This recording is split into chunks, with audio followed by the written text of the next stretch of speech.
আপনি কি ভাইরাল সাইমনকে চেনেন? না তো। ওই খুদে কন্টেন্ট ক্রিয়েটর ওমর ভাইকে চেনেন? হ্যাঁ অবশ্যই, তাকে কে না চিনে। ওমর ভাইয়ের সম্পর্কে আপনি কিছু বলেন। ওমর ভাই হচ্ছে বাংলাদেশের একটি জনপ্রিয় কন্টেন্ট ক্রিয়েটর। তো তার সব ভিডিওগুলো আমার দেখা হয়, তো আমার খুব ভালো লাগে। ঘুরতে গেলে সারাদিন বড় একজন ফ্যান। ওমর ভাই বিগ ফ্যান। তাহলে আমি ওমর ভাইয়ের সম্পর্কে একটা কথা বলতে চাই।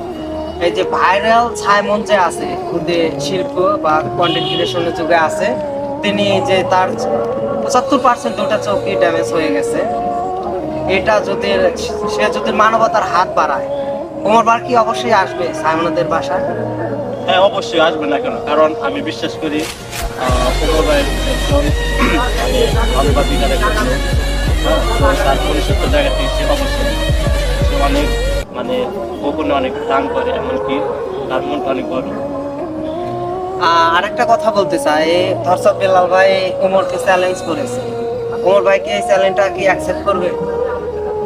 আহ, কি কি সে কি রকম চ্যালেঞ্জ আমি জানতে চাচ্ছি। আমি ওমর ভাই চ্যালেঞ্জ করেছে, জুয়েল ভাইকেও চ্যালেঞ্জ করেছে যে 10 লাখ টাকা আপনারা ব্যবস্থা করেন, আর বাদ বাকি 5 লাখ টাকা নাকি ধর্ষক বেলাল ভাই দিবে। এই চ্যালেঞ্জটা কি তাই অ্যাকসেপ্ট করবে ওমর ভাই? হ্যাঁ অবশ্যই, আমি মনে করি অবশ্যই সে accept করবে, যদি সেটা পজিটিভ দিকে হয়। আসলে সে তো ভাইরাল শিল্পী এবং খুদে কন্টেন্ট ক্রিয়েশন যুগে আছে।